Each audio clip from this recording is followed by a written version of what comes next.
Bismillahirrahmanirrahim. Alhamdulillahirabbil alamin. Allahumma shalli wa sallim ala sayyidina Muhammadin al-amin wa ala alihi wa ashabihi ila yaumiddin. Rabbi shrah li sadri wa yassir li amri wa hlul 'uqdatam min lisani yafqahu qawli. Subhanaka la ilma lana illa ma 'allamtana innaka antal alimul hakim. Wala hawla wala quwwata illa billahil aliyyil azim. Al-azizil 'alim 'adada kulli harfin kutiba wa yuktabu abadal abidin wa dhahrad dahirin. Radiyallahu anni wa ankum wa an jami'il muslimin. Qala al-musannifu rahimahullahu ta'ala wa nafa'na bihi wa bi'ulumihi fid dharain amin. Apabila engkau katakan a'udzu billahi minasy syaithanir rajim, yakni aku berlindung kepada Allah dari godaan syaitan yang terkutuk. Maka ketika kita selesai daripada membaca doa iftitah dari Allahu Akbar kabira walhamdulillahi katsira wa subhanallahi bukratan wa asila wajjahtu wajhiya lilladzi fadara as-samawati wal ard ila akhir doa, sampai habis doa. Maka kemudian dilanjutkan lagi dengan membaca a'udzu billahi minasy syaithanir rajim sebelum membaca Fatihah. Jadi kalimat a'udzu billahi ini hukumnya sunnah. Hukumnya sunnah. Artinya seandainya ia tidak membaca a'udzu billahi minasy syaithanir rajim, maka salatnya tetap dihukumkan sah, tetapi ia hanya kurang di dalam pahala kesunnahan. Maka bagaimana cara kita mentadabbur daripada kalimat a'udzu billahi minasy syaithanir rajim? Maka beliau yakni musannif mengatakan, maka ketahuilah bahwa syaitan adalah musuh engkau. Jadi ketika kita mengucapkan ini, ketahuilah kata musannif, syaitan itu adalah musuh engkau dan yang selalu berusaha memalingkan hati engkau dari Allah Subhanahu wa ta'ala. Sebagaimana yang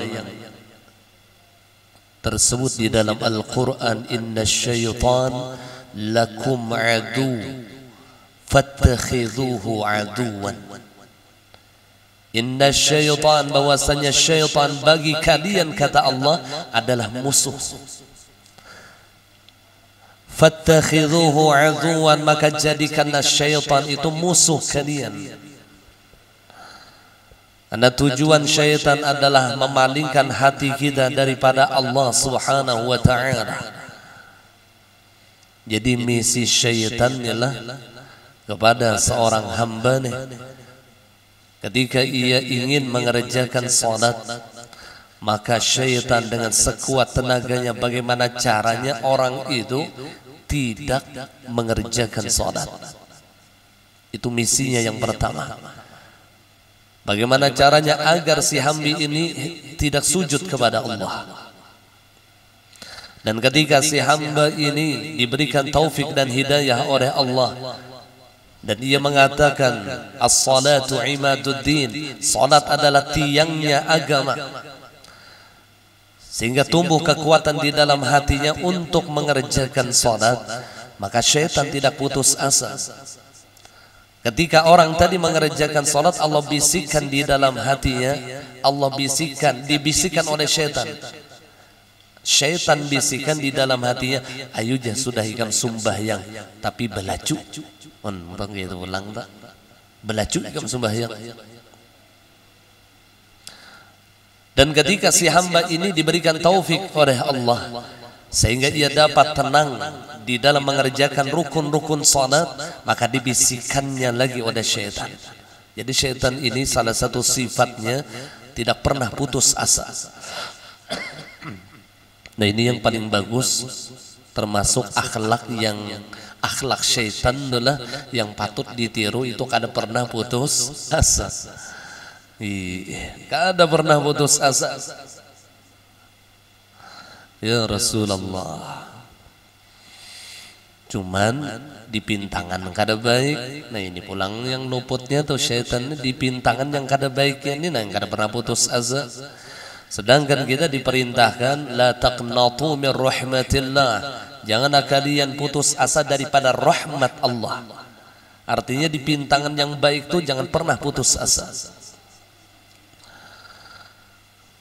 Ketika ia diberikan ketenangan sehingga ia sempurna di dalam mengerjakan rukun-rukun salat, maka syaitan membisikkan lagi di dalam hatinya agar tumbuh di hatinya itu perasaan bangga, yaitu ujub di dalam ibadahnya. Tumbuh kesombongan, merasa lebih mulia daripada orang lain karena ia sudah mengerjakan salat. Ini bisikan-bisikan syaitan. Maka jikalau Allah memberikan taufik dan hidayah kepadanya, maka selamatlah ia daripada bisikan-bisikan syaitan tadi, daripada rahmat Allah. Jadi yang menyelamatkan kita tetap rahmat Allah lawan kita.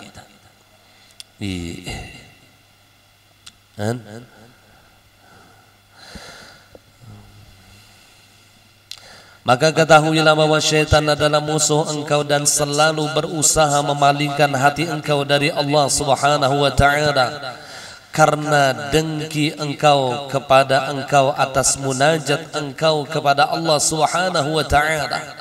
Jadi syaitan itu sangat dengki ketika melihat seorang hamba yang bermunajat kepada Allah. Dengki benar. Sedangkan orang yang salat adalah orang yang munajat kepada Allah. Innamal musalli munajin rabbah. Bahwasanya orang yang salat, kata Rasulullah, adalah orang yang sedang bermunajat kepada Rabbnya. Dan ini sesuatu yang sangat dibenci oleh syaitan. Kada ketujuh lalu syaitan melihat orang yang munajat nih,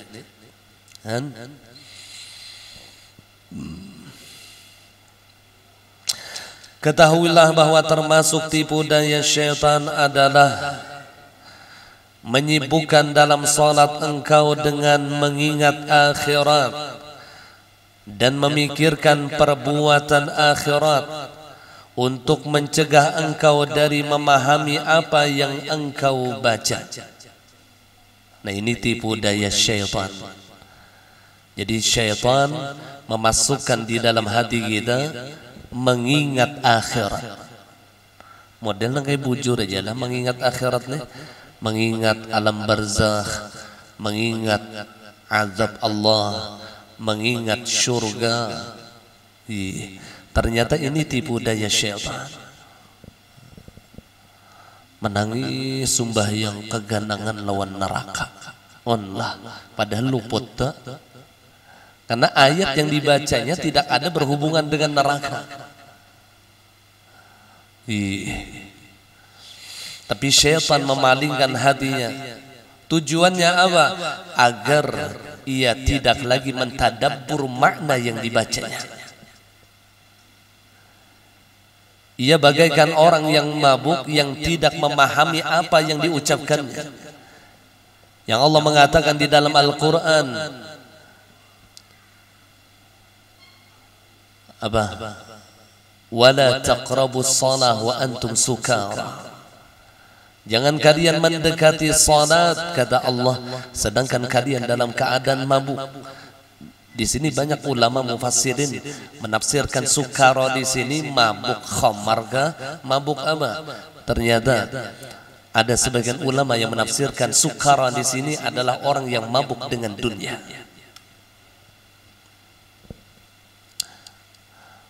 Wala taqrabu shalah wa antum sukara hatta ta'lamu ma taqulun. Janganlah kalian mendekati salat sedangkan kalian dalam keadaan mabuk, sehingga kalian memahami dengan apa yang kalian ucapkan. Hatta ta'lamu ma taqulun. Karena banyak orang yang tiada mabuk, kata ulama, tiada mabuk khamar, tapi ia tidak memahami apa yang dibacanya. Ia membaca doa iftitah, tapi ia tidak faham maknanya. Ia membaca Fatihah, tapi ia tiada faham makna daripada Fatihah. Ia membaca tasbih ruku, tasbih i'tidal, tasbih sujud, tapi ia tidak memahami makna daripada tasbih tadi. Lalu yang diingatkannya adalah urusan akhirat. Ini tipu daya syaitan. Kita menyangka kita pas saja sudah. Oh, ternyata di sini tipu daya syaitan. Allah, maka pentingnya inilah kita memahami apa yang kita baca di dalam salat kita, terutama bacaan-bacaan yang kadang berubah dah. Amun surah kan sesudah Fatihah tu berubah dah. Nangkai doa iftitah tu kada sing rubahan sampai hari kiamat. Tatap itu aja doa iftitah. Habis takbiratul ihram doa iftitah. Sama Fatihah kada berubah-ubah. Dan ini rukun qauli di dalam salat. Begitu juga tasbih rukun. Kemudian zikir di dalam i'tidal. Tasbih di dalam sujud. Bacaan duduk antara dua sujud. Ini paling tidak kita faham maknanya. Tunggal di kita nah, kita perbaiki amal kita, terutama salat kita. Imam Abu Hanifah beliau pernah mengatakan tahsinul a'mal khairun min taktsiriha. Memperbaiki amal, kata beliau, itu jauh lebih utama daripada memperbanyak amal. Jadi misi kita yang utama di dalam menuju kepada hadratnya Allah adalah memperbaiki amal ibadah kita. Baik itu salatnya, ataupun puasanya, ataupun zakatnya, ataupun ibadah-ibadah yang lain. Maka yang diutamakan adalah tahsinul a'mal, memperbaiki amal ibadah. Ini yang dikatakan oleh Imam Al-Habib Abdullah Al-Haddad radhiyallahu anhu. Beliau mengatakan al-amalul qalil ma'a ihsan khairun minal katsir bila ihsan. Al-amalul qalil ma'al ihsan, amal yang sedikit tapi disertai dengan kebaikan. Artinya pas amal tadi, amalnya sedikit aja, artinya sembahyang itu yang wajib-wajibnya aja, tapi takbiratul ihramnya pas, bacaan Fatihahnya pas, i'tidal rukuknya pas, i'tidalnya pas, sujudnya pas. Kemudian ia memperbaiki batinnya di dalam salat seperti khusyuknya, kemudian mentadabbur makna yang dibacanya, atau fahmul ma'ani, memahami makna-makna yang dibaca di dalam salat tersebut. Ia ikhlaskan hatinya di dalam mengerjakan ibadah. Jadi ibadah salat itu ada yang zahirah, ada yang batinah. Zahirah itu ia berdiri, baca Fatihah, kemudian ruku', i'tidal, sujud dan lain-lain sebagainya. Itu namanya gawian zahir. Ada yang batinahnya itu ada. Dan ini berlaku di dalam setiap ibadah. Nah, batinah di dalam salat itu apa? Khusyuk, hudurul qalbi ma Allah, hadir hatinya beserta Allah. Nih gawian hati kita nih. Kemudian mentadabbur qiraah, tadabburul qiraah. Kemudian fahmul ma'ani. Kemudian al-ikhlas 'alal amal. Ya ikhlas di dalam beramal. Ini gawian batin nih berada. Jadi ketika ia sempurna zahirah wa batinah, maka ia sudah berada di hadapan hadratnya Allah Subhanahu wa ta'ala. Al-amalul qalil ma'al ihsan khairun minal kathir bila ihsan. Amal yang sedikit, kata Habib Abdullah Al-Haddad, itu jauh lebih baik. Amal yang sedikit dengan kebaikan, ma'al ihsan, dengan kebaikan itu jauh lebih baik daripada amal yang banyak tapi kada baik. Kada baik. Sembahyang tuh cangkal, cuman bacaan tuh bilang kada bobo kubaruas lagi. Allahu akbar, bismillahirrahmanirrahim, alhamdulillah, amin, Allahu akbar, assalamualaikum warahmatullahi wabarakatuh.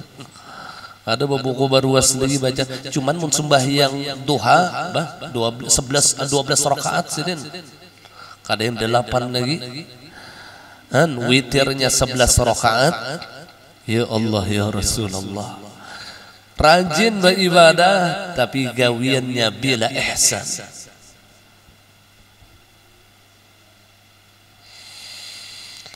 Apa kata Allah di dalam Al-Quran? Alladzi khalaqal mauta wal hayata liyabluwakum ayyukum ahsanu amala. Alladzi khalaqal mauta wal hayata liyabluwakum, bahwasanya Allah yang menciptakan kematian dan kehidupan untuk menguji kalian. Ayyukum ahsanu amala, siapa di antara kalian yang paling bagus amalnya, kata Allah. Dan Allah tidak mengatakan ayyukum aktsaru amala, siapa di antara kalian yang paling banyak amal, bukan. Yang Allah inginkan kepada hambanya ayyukum ahsanu amala, siapa yang di antara kalian yang paling bagus amal. Nah, ini yang kita cari. Dan sering ulun menyampaikan apa yang dikatakan oleh para ulama, qabulul a'mal asyaddu timaman minal amal, mencari agar amal kita diterima oleh Allah itu jauh lebih penting daripada beramal itu sendiri. Jadi pikiran kita ialah mun sembahyang, pikiran kita di mapa caranya sembahyang kita ini diterima Allah, gitu dah. Atau kita beribadah yang lain seperti baca Quran, bagaimana caranya bacaan Quranku diterima Allah? Bagaimana caranya sedekahku diterima Allah? Bagaimana caranya puasaku diterima oleh Allah? Maka mengutamakan ini jauh lebih utama daripada ibadah itu sendiri. Maka mau tidak mau, ketika kita ingin amal kita diterima oleh Allah, maka wajib dengan ilmu. Lalu dikatakan oleh ulama, al-ilmu imamul amal, ilmu itu imamnya amal. Maka orang yang beramal tanpa didasari dengan ilmu, amaluhu mardudah la tuqbal, seluruh amalnya tidak akan diterima oleh Allah, ditolak oleh Allah. Jadi ilmu ini menjadi pondasi di dalam agama kita, di dalam agama kita. Maka jangan tinggalkan ilmu. Jangan tinggalkan hadir di majlis-majlis ilmu. Ini yang memperbaiki ibadah kita. Jangan merasa ketika kita beribadah selamat sudah, kada perlu lagi menuntut ilmu. Padahal di dalam ibadahnya begitu banyak kecederaan, begitu banyak ketaksiran, begitu banyak tipu daya syaitan yang ia tidak mengetahui karena jahilnya di dalam urusan ilmu. Kada faham, ya, yang merasa pas sudah, cukupan sudah unda menuntut ilmu, mbah sembahyang unda 5 waktu berjamaah, cukupan aja sudah. Ya Rasulullah, sebenarnya ilmu itu tidak pernah merasa cukup. Ada 2 kata Rasulullah yang tidak pernah kita merasa cukup di dalam kehidupan ini. Dan 2 ini, satu baik, satu jahat. Yang pertama, tama' dengan ilmu. Jadi sejatinya penuntut ilmu agama itu tidak akan pernah puas dengan ilmunya. Mun kita tuh hendak tahu kita ini penuntut ilmu bujurkah kada, rasakan apakah kita merasa puas dengan ilmu kita. Apabila kita merasa puas, bukan penuntut ilmu sejati. Jadi yang namanya penuntut ilmu itu tidak pernah merasa puas. Sekalipun banyak ilmu yang didapatnya, ia merasakan masih sedikit. Ini yang dikatakan oleh para ulama, ketika dapat satu ilmu, 10 kebodohan yang datang kepada diriku, sehingga ia tamak dengan ilmu, kada pernah merasa cukup. Alim tuh, ya tetap hendak belajar aja pulang. Pada orang ini cukupan aja mun masalah ilmu tuh tetap hendak belajar juga. Lihat mun bian tuh pernah kasakumpul bahari yang duduk di mengelilingi guru tuh ulama gonol berataan. Ada yang kerecek-kerecekannya ada. Ulama besar yang berbulang-bulang, yang hafal ribuan hadis, yang hafal Quran, yang mengelilingi guru tuh, yang ahli fikih. Ya Rasulullah, ya tetap mereka tidak pernah merasa puas dengan ilmu. Inilah penuntut ilmu sejati. Dan ini diperintahkan kepada kita untuk tamak kepada ilmu. Dan yang kedua kata Rasulullah, yaitu tamak dengan dunia. Jadi orang yang menuntut dunia tidak akan pernah merasa cukup, rasa kurang terus. Nene terbalik lawan ilmu tadi sama, lawan ilmu tadi sama, bukan terbalik, sama. Cuman menuntut ilmu tidak pernah dengan puas dengan ilmu. Ini adalah kebaikan dan dituntut oleh Allah kepada diri kita. Sedangkan tidak puas dengan urusan dunia, sehingga hilang sifat qanaah di dalam hatinya, maka ini adalah perbuatan yang buruk yang disuruh kita untuk menghindarinya. Tidak pernah merasa cukup. Itu dunia tuh, wujuran dunia ini bian bilang kada ada batasnya. Kada ada batasnya tuh, kada ada. Kita tulah undah hendak busanya, hendak sugih kita tuh batasnya seapa? Coba pikirkan, kita tuh nah hendak sugih tuh ada kaba batas?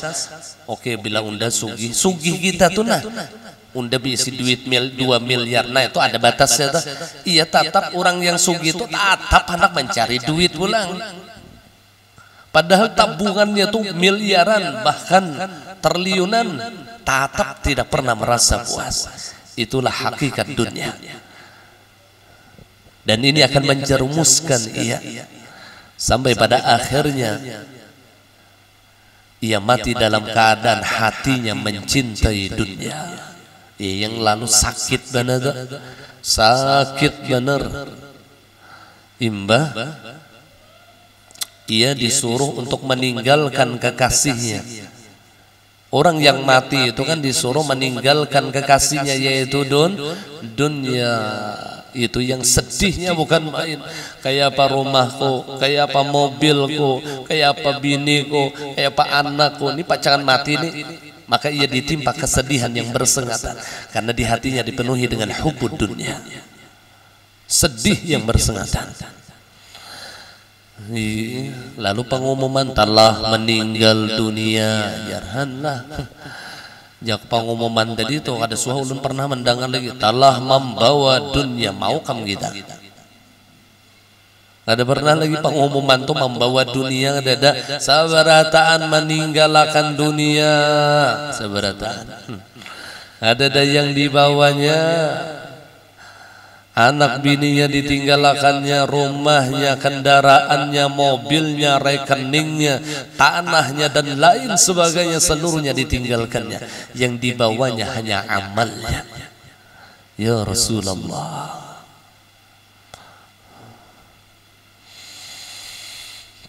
yattabi'ul mayyit thalatha, yang mengikuti mayit kata Rasulullah itu 3. Fayarji'u ithnani wa yabqa wahid, maka pulanglah 2, sisa yang 1. Siapa yang mengikuti mayit ini, ahluhu wa maluhu wa amaluhu, keluarganya, hartanya dan amalnya. Maka pulanglah dua, kata Nabi. Fayarji'u ahluhu wa amaluhu, fayarji'u ahluhu wa maluhu. Pulanglah keluarganya dan harta-hartanya pulang. Kada umpat masuk ke dalam kubur tuh kada.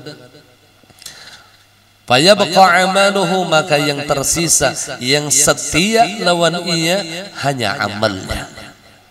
Nah, disinilah terbukti ketika di alam barzakh, wa may ya'mal mithqala dzarratin khairan yarah, wa may ya'mal mithqala dzarratin syarran yarah. Di situ dibuktikan oleh Allah. Ketika ia melakukan amal kebaikan, Allah akan membalasnya dengan berlipat ganda daripada amal kebaikan. Tapi ketika ia melakukan amal keburukan, ia pun juga akan dilihatkan oleh Allah. Ya Rasulullah. Jadi amal kita aja lagi yang hakun mengawani kita sampai masuk ke dalam kubur. Harta nggak ada hakunnya.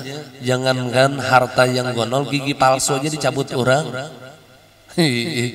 Gigi palsu tuh ya dicabut orang. Ya orang jangan dibuat nih. Ya Allah, cincin dilepas orang yang dibawanya kain kapan 3 lambar mun lalakian, 5 lambar mun bebinian, popurnya pulang cendana berabuk. Ada tak pakai lagi yang moisturizer apa-apa kan segala macam, ada tak pakai lagi, sudah popor yang larang-larang tuh ada tak pakai lagi. Ya Rasulullah. Ya kapang mun candana wara lawan kapor barus ditumbuk orang. Ya Allah, ya Rasulullah. Itu tuh yang kita bawa, baju kita yang 3 lamari ditinggal beratan. Mudahan Allah menyelamatkan kita dunia dan akhirat. Merasa ngeri juga mun kita tuh bagi kisah mati itu. Maka saudara ini pasti merasakan kematian. Kullu nafsin dha'iqatul maut. Kullu nafsin dha'iqatul maut. Barataan mati kita nih. Barataan mati. Maka bagi orang yang berakal, ia lebih mengutamakan amal akhirat, karena ini yang akan dibawanya ke dalam kuburnya. Sayyiduna Abu Bakar beliau pernah mengatakan, man dakhalal qabra bila zad faka'annama raqibal bahra bila safinah.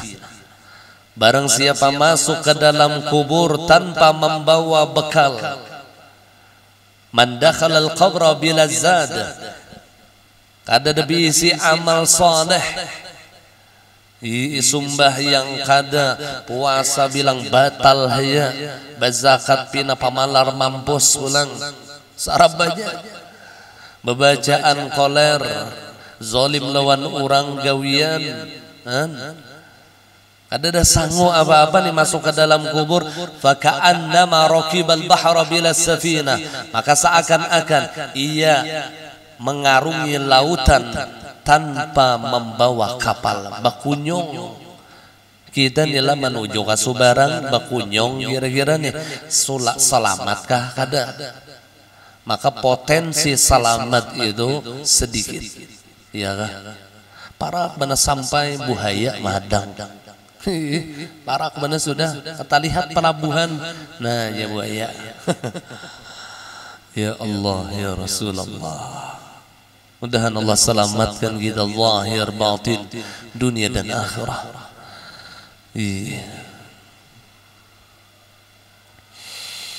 Jalan selamat nih dicari, jalan selamat. Jangan doa aja dah. Doa aja, ya Allah selamatkan ulun, cuman mencari jalan selamat kada semua. Jalan supaya kita kawa masuk surga, nah ini yang dicari. Dan Nabi sudah mengatakan, man salaka tariqan yaltamisu bihi ilman sahalallahu bihi tariqan ilal jannah. Barang siapa berjalan dengan tujuan menuntut ilmu agama, salaka tariqan yaltamisu bihi ilman, tujuannya menuntut ilmu agama, sahalallahu bihi tariqan ilal jannah, maka Allah mudahkan jalannya menuju surganya Allah. Jalan menuju surga itu, syarah dari hadis ini adalah kada langsung ke surga bang kita nih, mati dahulu, imbah mati alam barzakh, imbah alam barzakh hari kiamat, bahari kiamat yaumul ba'ats, hari kebangkitan bulan, sampai ia masuk ke dalam surganya Allah. Jadi perjalanan menuju surga itu ia akan diberikan keselamatan oleh Allah dengan berkat menuntut ilmu ketika hidup di dunia. Nabi memadahkan, lain ulun memadahkan. Rasulullah, man salaka tariqan yaltamisu bihi ilman sahalallahu bihi tariqan ila jannah.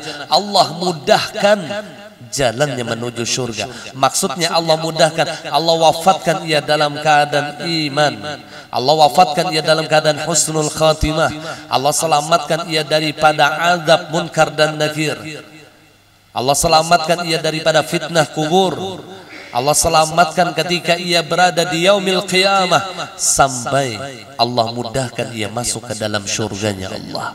Itu syarah daripada hadis tadi. Kada yang langsung ke surga bang, kita ini ada prosesnya ini nah. Maka untuk mempermudah prosesnya adalah dengan menuntut ilmu ketika di dunia. Itu jalannya, jalan supaya mudah. Nah kemudian, jadi kembali lagi bahwasanya syaitan itu salah satu tipu dayanya, ia menyibukkan orang yang sholat itu mengingat akhirat. Jadi bujur aja nang kaya khusyuk, padahal ini bukan khusyuk. Sibuk dia mengingat akhirat, yang diingatnya surga, yang diingatnya neraka, yang diingatnya alam barzakh, yang diingatnya itu aja. Padahal di sini ada tipu daya syaitan. Apa tujuannya? Agar orang yang sholat tadi tidak memahami dengan apa yang dibacanya. Kada paham lagi ya? Yang alhamdulillahi rabbil alamin, yang ada paham lagi makna daripada alhamdulillah tuh menangis gawin mengganang neraka. Ya Allah ya Rasulullah, padahal ada hubungannya. Alhamdulillah rabbil alamin lawan neraka tuh ada hubungannya, cuman hatinya ingat kan neraka dah. Ya Allah, ayo kita pahami sedikit nilah makna yang kita baca di dalam sembahyang nilah.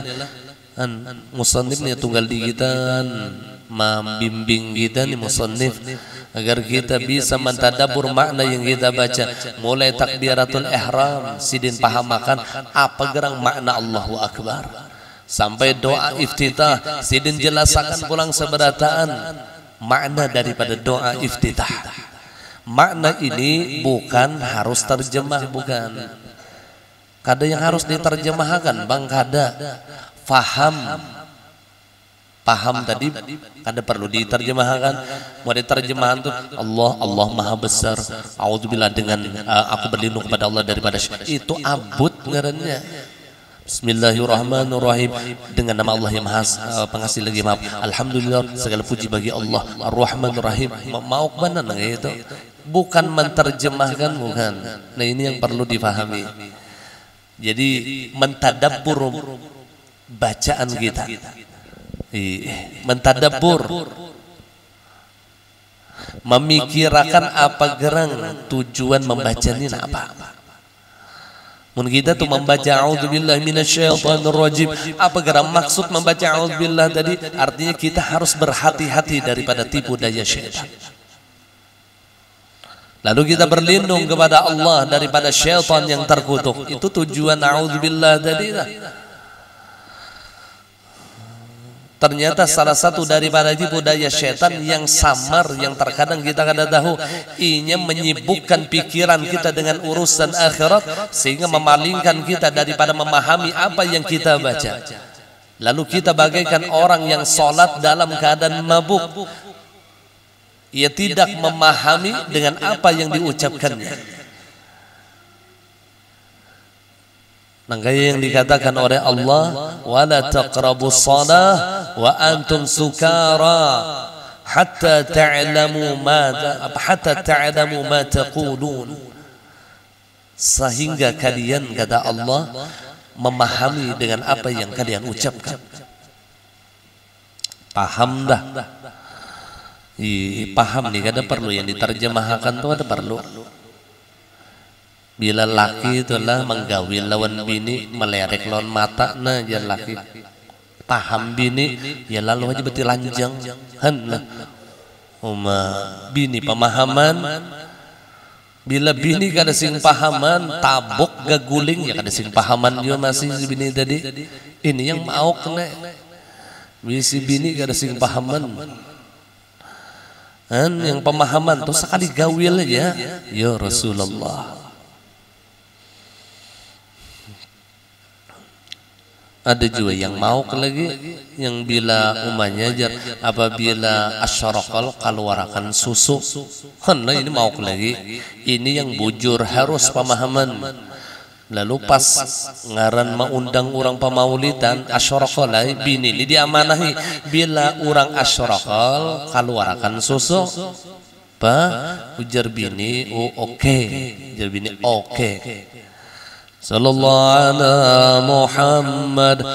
Bin itu bahancap datang keluar membuka susu 2 buting plak. Ada tuh lagi yang ngaran penerbangan penyairan tuh ambil berkat sallallahu ala tunggal biji. Yang laki makam habang hirang muha lawan bini tadi, bongol tambuk bangsat dalam hati laki nih. Kada sing pahaman maksud susu itu lain susu nyawa. Susu begalas dikeluarkan.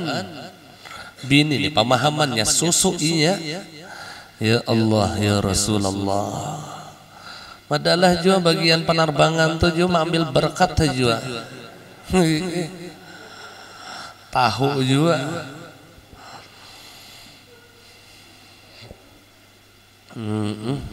Termasuk gurunya keduanya lagi, nah langsung. Allah.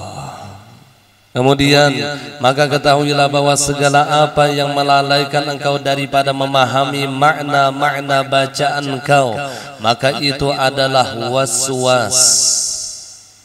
Apapun yang menghalangi kita daripada mentadabbur makna yang kita baca, memahami bacaan di dalam salat kita, maka yang menghalangi itulah yang disebut dengan waswas. Ini yang di dalam Al-Quran, yuwaswisu fi sudurin nas minal jinnati wan nas. Waswas di dalam hati kita. Apa gerang arti waswas? Sesuatu yang menghalangi kita memahami makna bacaan. Lalu kita kadang lagi memikirkan bacaan doa iftitah, ada lagi memikirkan makna yang ada di dalam Fatihah, ada memikirkan lagi tasbih di dalam ruku', ada memikirkan lagi. Ini namanya waswas. Allah.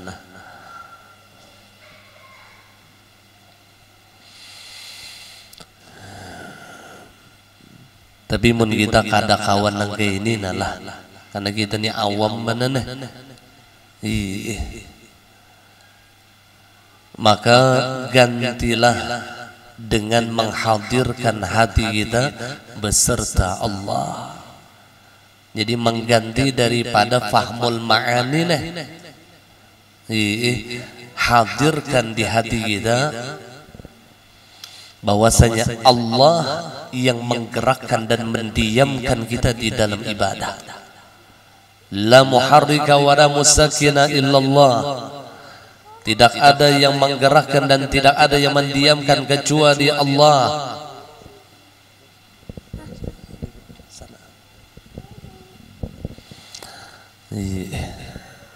Itu aja lagi diganti dah.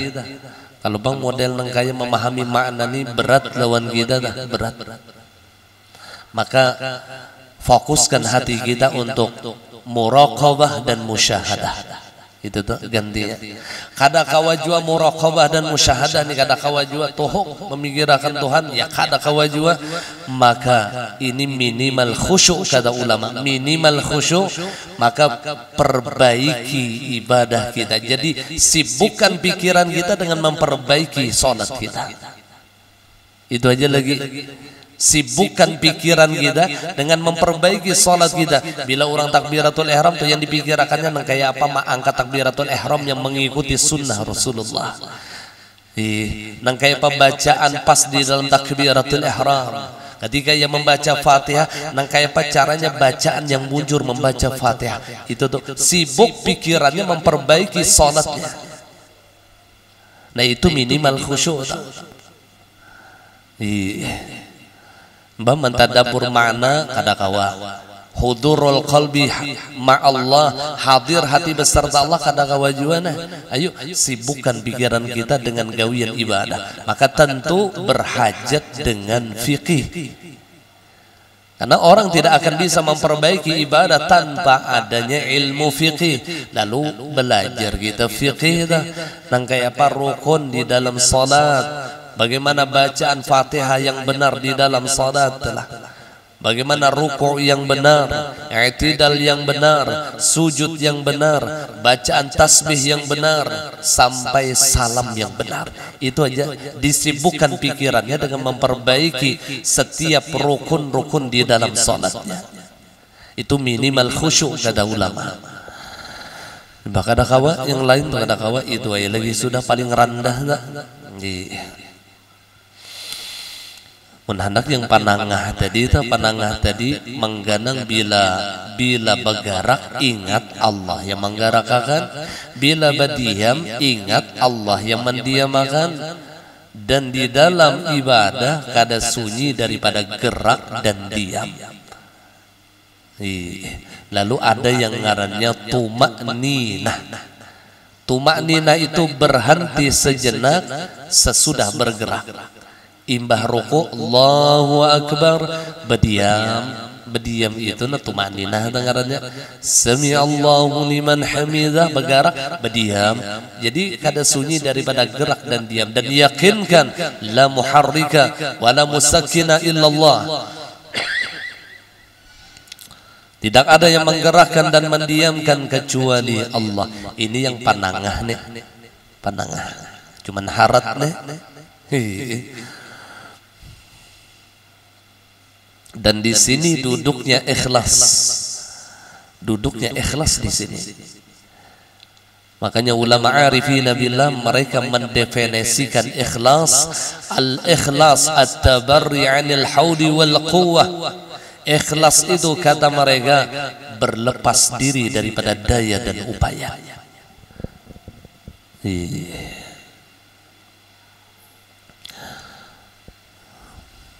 Kada merasa seorang yang beribadah di sini duduknya ikhlas.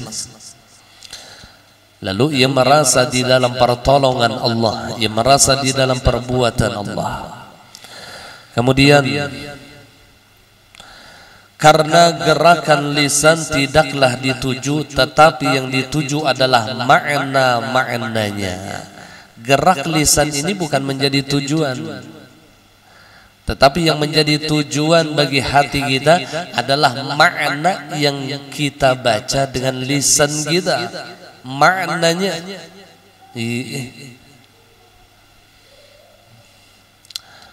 mun bacaannya itu bukan tujuan, maknanya itu yang jadi tujuan. Allah Allah. Jadi kita ini bilang was-was saja teruslah, was-was saja terus. Imba rancak kada ingat dengan apa yang dibaca itu kada ingat.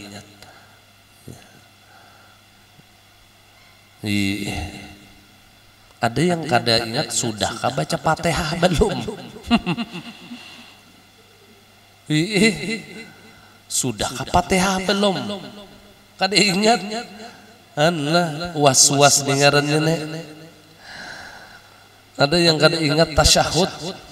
Ulun bisa bian Allahu Akbar, at-tahiyatul mubarakatuh, salawatut, sampai waktu asyhadu alla hanya astaghfirullah. Ulun berdiri. Ngaran hati lah. Bisa rahatan tahiyat yang dibaca Fatihah. Bismillahirrahmanirrahim. Alhamdulillahirabbil alamin. Sampai waladdallin. Pabila jar ulun ni angkat tanunjuk ni pabila. Kada ada bacaan asyadunya. Waladdallin toh kada ada. Waladdallin aja yang ada. Allah hati kita lah.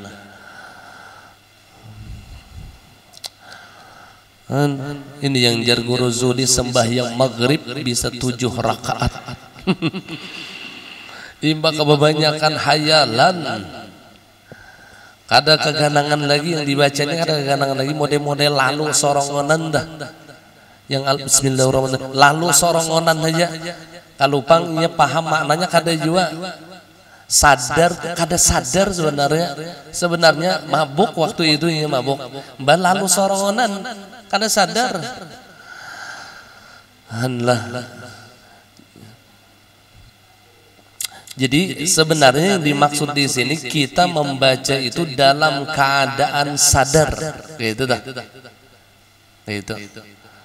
Sadar Allahu Akbar, sadar yang kita ucapkan ya Allahu Akbar, Allah yang maha besar, sehingga hilanglah daya dan upaya ketika itu, karena yang nampak di hatinya hanya Allah. Sadar itu ngarannya tuh. Dan kemudian apabila engkau katakan Bismillahirrahmanirrahim, dikasih denganlah Fatihah ini pulang. Al-Fatihah. A'udzubillahi minasyaitonir rajim. Ar-Rahmanir Rahim. Iyyaka na'budu wa iyyaka nasta'in.